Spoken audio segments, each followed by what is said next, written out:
नमस्कार बच्चों, आपका स्वागत है आपके अपने परिवार बंधन पाठशाला पे। आज रिसर्च में हम लोग जो किया है, सामाजिक विज्ञान का मोस्ट इंपोर्टेंट क्वेश्चन सब्जेक्ट का। ओके, आप लोग शुरू से अंत तक बने रहिए। ये सेशन आपके लिए काफ़ी महत्वपूर्ण है। ये क्वेश्चन सब आप लोग उसको रिवीजन कर लीजिएगा। ठीक है, काफ़ी महत्वपूर्ण है, काफ़ी गेस करने के बाद आप लोग के बीच में लाया है। ओके, चलिए सेशन को स्टार्ट करते हैं।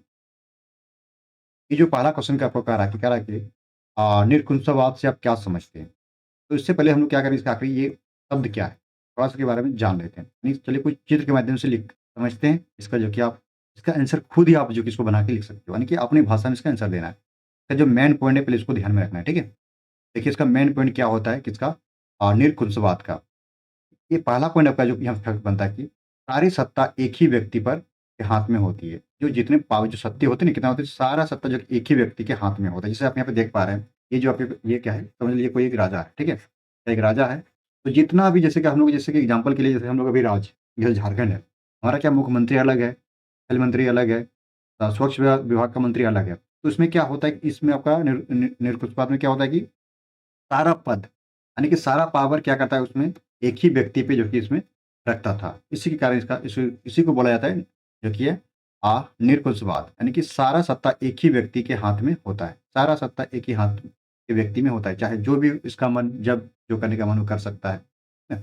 पहला हो चुका है पॉइंट। अब सेकंड पॉइंट आपका जो क्या होता है इसमें, जो कि है किसी प्रकार का नियंत्रण नहीं होता है। इसमें क्या होता है, किसी प्रकार का इसमें नियंत्रण नहीं होता है कि ये चीज़ करने के लिए ये चीज़ रूल इसमें नहीं होता है। ठीक है, नियंत्रण नहीं होता है इसमें, इसका कहने का। फिर अगला पॉइंट आपका है अत्यधिक केंद्रीकृत और जो किया दमनकारी इसमें सरकार होती है। इसमें क्या होती है, जो जब करने का मन वो जो इसमें इसमें कर सकता है इस शासन में। ठीक है, बस यही पॉइंट सब इसमें लिखना पड़ता है, इसमें निरवाद में। तो इसमें लिखना पड़ेगा निरकुशवाद की शासन व्यवस्था है जिसमें सारी सत्ता एक ही व्यक्ति के, हम लिखें एक ही व्यक्ति या शासक के हाथ में क्या होता है, होती है, और उस पर किसी प्रकार का नियंत्रण नहीं रहता है।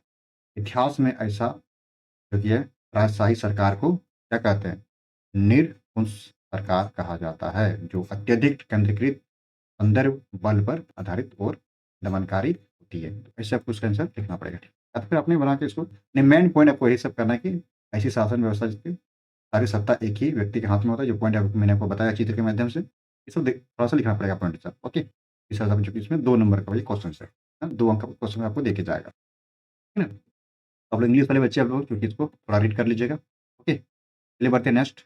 इसको देखिए आप लोग, जो सेकंड क्वेश्चन कि नेपोलियन बोनापार्ट कौन था। चलिए इसके बारे में थोड़ा सा समझ लेते हैं आखिर क्या होता है। इसके बाद आप खुद से इसको लिख लेंगे, इसका मेन पॉइंट क्या है इसको थोड़ा ध्यान में रखना है। नेपोलियन बोनापार्ट कौन था, तो देखिए यहाँ पे चित्र के माध्यम से थोड़ा समझते हैं आप लोग। देखिए आपका ये है कि नेपोलियन बोनापार्ट जो कि क्या है, फ्रांस, ये क्या है, हम लोग का ये फ्रांस है। फ्रांस का एक क्या था जो कि है महान सेना नायक था। जो ये यहाँ फ्रांस लिखा हुआ है, ठीक है ना, क्या ये फ्रांस है, ठीक है ना। फ्रांस के बादशाह घोषित कब हुआ, जो कि 1804 को हुआ, इसको ध्यान में रखना है। जो नेपोलियन बोनापार्ट था, यहाँ पे ऑब्जेक्टिव क्वेश्चन आपका पूछ सकता है कि जो नेपोलियन बोनापार्ट था, फ्रांस के बादशाह कब घोषित किया गया था, 1804 ईस्वी में किया गया था। ध्यान में इसको रखिएगा, ठीक है। और उदारवादी व्यवस्था के लिए ये प्रसिद्ध है, क्या ये प्रसिद्ध, ठीक है, प्रसिद्ध प्रसिद्ध आचार संहिता, इसको ध्यान में रखना। ये पॉइंट मेन पॉइंट हो गया, ठीक है। ये आप लोग जब हम लोग का क्या बना पाए, क्या पे ये। ओके, चलिए इसको आंसर अपने मन में देना है। देखिए कैसे लिखना है, अपने अपने शब्द में लिखना है कि नेपोलियन बोनापार्ट फ्रांस का एक महान सेना नायक था। ओके, और जिनके नेतृत्व में फ्रांस ने अनेक जो किया विजय प्राप्त की। बाद में उसे 1804 ईस्वी में फ्रांस का क्या बनाया, सम्राट घोषित किया गया। जो मैंने पॉइंट में बताया, उनके द्वारा उदारवादी शासन व्यवस्था के लिए बनाई गई आचार संहिता बहुत क्या हुआ, इसमें प्रसिद्ध हुआ। ये भी आपका 2 अंक का क्वेश्चन है, ठीक है ना। चलिए बढ़ते हैं नेक्स्ट क्वेश्चन। नेक्स्ट क्वेश्चन आपका जो भी है, नेक्स्ट आपका रूढ़िवादिता क्या होता है, आप क्या समझते हैं। चलिए इसके बाद थोड़ा सा समझ लीजिए इसका मेन पॉइंट क्या है इसके बारे में, ठीक है ना। चलिए यहाँ पे देख पा रहे हैं, पहला जो क्या होता है, परंपरा पर जोर देता है, यानी एक ही चीज़ परंपरा पर जो चलते आ रहा है पीढ़ी दर पीढ़ी, उसी पे इसमें जोर देता है। ठीक है, अब अगला पॉइंट आपका है स्थापित संस्थाओं और रिवाजों पर जोर देता है। जो चलते आ रहा है, जो नज़दीक में है, उसी को हम लोग इसमें नियम को जो कि इसमें चलते चलाते जाता है, इसी का क्या है रूढ़िवाद इसको बोलते हैं। फिर आपका आता है तेज बदलाव की जगह, यानी जो बदलाव होता है इसकी जगह क्रमिक और जो कि धीमे धीमे विकास को प्राथमिकता देती है। इसमें क्या होता है कि ये जिसमें बदलाव कुछ नहीं किया था, जो चल रहा है चलते जा रहा है, इसी को हम लोग क्या कहते हैं, रूढ़िवादिता कहते हैं। कि जो पीढ़ी दर पीढ़ी चलते जा रहा है, ये चलते आ रहा है, उसे हम लोग क्या बोलते हैं, रूढ़िवादिता कहते हैं। बस अपने मन में इसको ध्यान में रखते हुए लिखना है, जैसे आपको अपने शब्द में ये रूढ़िवाद है, ऐसा राजनीतिक दर्शन है जो परंपरा, स्थापित संस्थाओं और रिवाजों पर जोर देता है। यानी कि जो चलते आ रहा है पीढ़ी दर पीढ़ी, उसी को यहाँ पे क्या करता है, इसमें जोर दिया जाता है। तथा तेज बदलाव की जगह क्या करता है, क्रमिक और धीरे-धीरे होने वाले विकास को क्या करती है, प्राथमिक देती है। इसमें होगा विकास लेकिन धीरे-धीरे, धीमे-धीमे होगा। ठीक है? इसके बारे में इसको था रूढ़िवादिता के बारे में, ठीक ना? चलिए नेक्स्ट क्वेश्चन हम लोग बढ़ते हैं। क्वेश्चन नेक्स्ट आपको देखिए, आपका कह रहा है कि जो महात्मा गांधी ने असहयोग आंदोलन की ये क्यों चलाया था महात्मा गांधी ने? जो कि इसमें कुछ नहीं, बस थोड़ा-सा पॉइंट यहाँ पे जैसे कि इसमें महात्मा गांधी ने असहयोग आंदोलन की क्यों चलाया था, जो कि हिंद समाज के बारे में जो बुक लिखा था, ठीक है? उसमें तो आपको थोड़ा-सा इसमें ध्यान रखना है कि अपने शब्द में आंसर देना है। देखिए क्या है कि महात्मा गांधी ने अपनी पुस्तक हिंद स्वराज में कहा था कि भारत में ब्रिटिश शासन की स्थापना भारतीयों के सहयोग से ही हुई थी और यह शासन उसी सहयोग के कारण चल रहा था। यदि भारत के लोग अपना सहयोग आपस ले लें, तो एक ही वर्ष के भीतर ही ब्रिटिश शासन समाप्त हो जाएगा और स्वराज की स्थापना हो जाएगी। इस कारण महात्मा गांधी ने असहयोग आंदोलन चलाया था। ठीक, अगर क्वेश्चन आए तो आपको इस तरह से इसका आंसर लिखना है। ओके, चलिए इंग्लिश वाले बच्चे आप लोग जो इसको ध्यान में रख लीजिएगा, ठीक है? देखिए यहाँ पे नेक्स्ट क्वेश्चन आपका है, 5वां है, साइमन कमीशन का गठन क्यों किया गया था?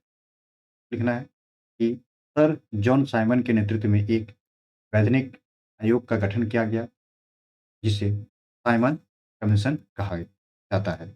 यह आयोग राष्ट्रवादी आंदोलन के जवाब में बनाया गया था। इसका उद्देश्य भारत की संवैधानिक व्यवस्था की कार्यप्रणाली का अध्ययन करना और उसमें सुधारों के लिए सुझाव देना था। मैंने दूसरा पे ये था, ठीक ना? इसको इस तरह से लिख लेना है। मेन पॉइंट इसको थोड़ा ध्यान में रख लीजिएगा, ठीक है? आपको इसमें देख पहला point, second point, third point इसको लिखना। राष्ट्रवाद आंदोलन के जवाब में इसे बनाया गया था, पहला पॉइंट।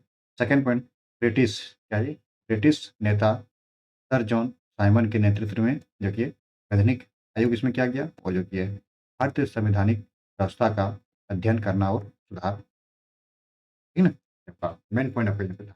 इसी को यहाँ पे जो कि मैंने यहाँ पे विस्तार में लिख दिया, आपने बना के इसको लिख दिया, ठीक है? आपको आराम से आपका नंबर मिल जाएगा। इसमें क्या होता है कि इस दृष्टि में जो कि आपको बना के आंसर देना है, उनकी मेन इसका पॉइंट को ध्यान में रखते हुए चल रहा है, ठीक है ना?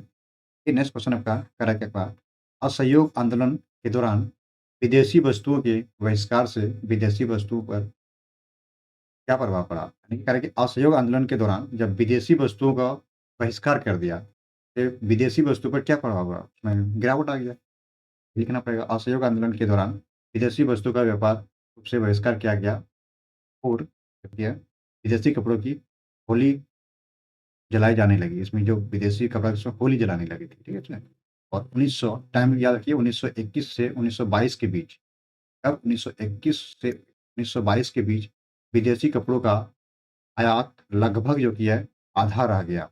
उनकी कीमत 102 करोड़ रुपये से घटकर कितना, आगे देखिए कितना घट के हो गया, 57 करोड़ रुपये रह गए।